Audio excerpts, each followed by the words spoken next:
Speranca TV paraqet. Burri im I ka dy motra. Njëra jeton këtu afër nesh, ndërsa tjetra ka vite që është larguar dhe jeton jashtë shtetit bashk me burrin e saj. Kjo e dyta, duke qenë se punon jashtë, ka goxha të ardhura dhe është mësuar me një jetë shumë të rehatshme. Ata na ndihmojnë shumë, na dërgojnë lek dhe ne sillemi shumë mirë me ta, e I respektojmë te mase. Por ata vinë shumë rrallë, zakonisht vetëm një herë në vit gjatë verës për të bërë pushimet. E problemi I vetëm është se ata nuk kanë shtëpitë e tyre këtu në fshat. Atë që kishin I është prishur dhe nuk është më e banueshme. Kështu që sa herë që vinë nga jashtë, e kanë bërë me rregull që të vinë të flenë tek shtëpia jonë. E sigurisht, na lanë disa të holla çdo herë që ata vinë, si një tip qiraje që ne I mbajmë në shtëpi. Edhe pse burri im heziton që t'i marrë ato lek, por ata prap se prap ja lën. Pra motra vjen bashkë me burrin e saj dhe flet te shtëpia vëllaut. E për mua, ardhja atyre nuk është pushim, por një punë e dytë.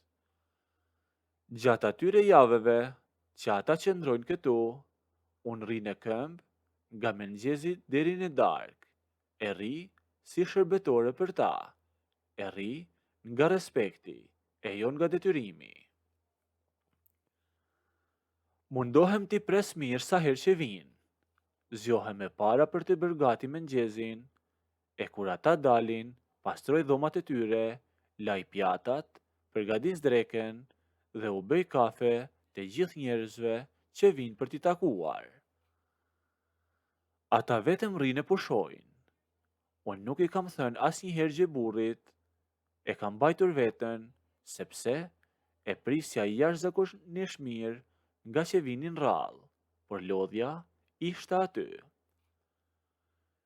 I shoqi I kunatës ime është një njeri që në dukje flet pak, por për brenda është krejtësisht ndryshe. Vetëm unë e njoh mirë. Para një viti, kur ata ishin për pushime këtu, ai priti një moment kur të tjerët ishin e gjomë dhe me gjeti vetëm. Me tha hapur që donte të kishte një lidhje të fshehtë me mua. Unë njëherë mbeta pa fjalë, e s'dija çfarë t'i thoja. E pastaj u tremba. I thash, absolutisht jo. Nuk është që nuk dua, I thash. Por, po ta merr vesh burri im një gjë të tillë, ai ndahet nga unë atë sekond. E unë, se kam dërmend, shkatroj familjen time për ty. E mbyllat muhabet, e ai nuk foli më gjatë atij viti.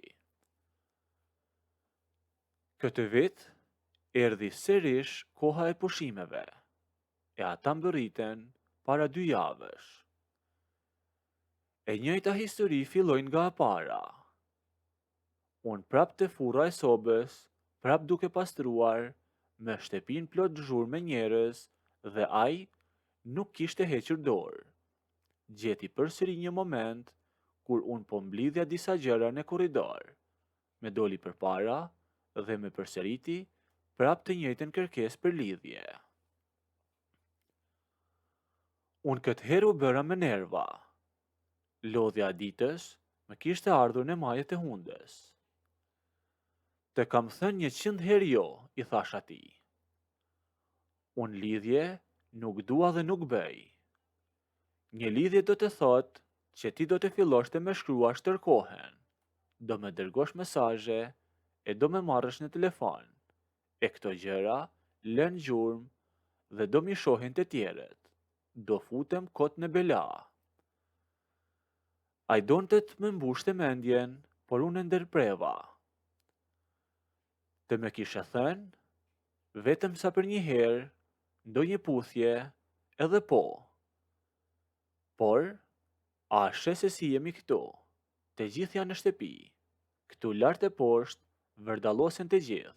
Burri im e gruaja jote. Si mendon ti se bëhen këto punë kaq kollaj në një shtëpi të tillë? I thash atij. E ai pas atyre fjalëve heshti.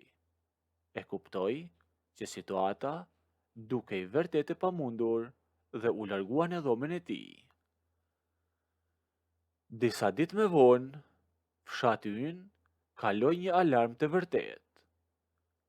Ishte një pasdite shumë e nxehtë, por shumë e erë. E papritur, dikush nga kumshinjt filloi të bërtiste. Një zjarr kishte rënë te një livadh i madh e pak metra larg shtëpive tona. Era po përhapte flaket me shumë shpejtësi.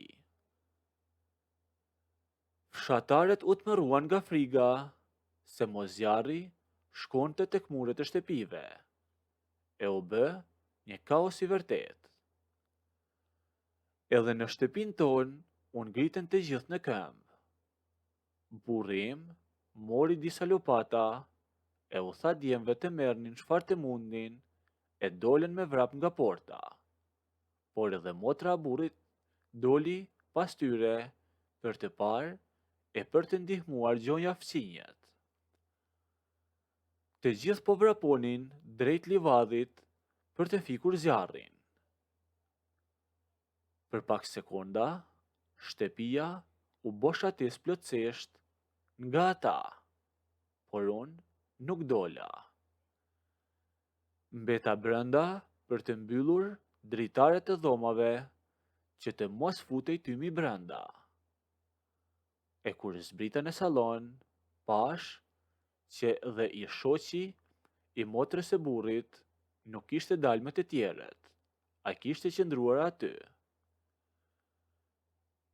Unë s'jam tha për këto punë, se kam dërmend të bëj rrobat pes me tëm, sepse nuk është punë për ne, këtu duhet të vinë zjarr fiksit, e ata s'mund ta fikin me lopata, më thaj. Zhurmat e fshatarve dëgjoheshin nga jashtë, por aty brenda mbetëm vetëm ne të dy. E që të mos hinte tymi brenda, kisha mbyllur edhe derën edhe dritaret. Sa po ai e pa që të gjithë kishin ikur, e nga një cep i dritares i shikonte që të gjithë kishin vajtur në livadh, ai nuk priti më. U ofrua plotësisht vendit ku isha unë, e filloi të më puthte në buzë. Unë nuk e ndalova, sepse e kisha lënë vet atë shtek të hapur disa ditë më parë, kur i përmendja puthjen e shpejt. Shpejt i thash se mund të kthehen nga momenti në moment. E ai ma bëri me shenjë nga shkallët. Ne u nisëm më një herë drejt katit e dytë të shtëpisë, për të qenë sa më larg sallonit e sa më larg derës, që kur të hinnin ata të mos na shihnin. Sa po ngjitëm lart, u ndalëm në korridor. Aty ishte krejtësisht e sigurt, e ne u ulëm në shkallë aty te korridori e filluam që të putheshim prap. Kësaj radhe isha shumë e sigurt, e dija që s'ishte askush. E filluva të puthja edhe unë atë. E prekja me duar tek beli, e ledhatoja shtatin e tij. Nëse doni të ndëgjoni historinë deri në fund, bëjini videon like, a nëse nuk doni, abonohuni ose bëjni subscribe.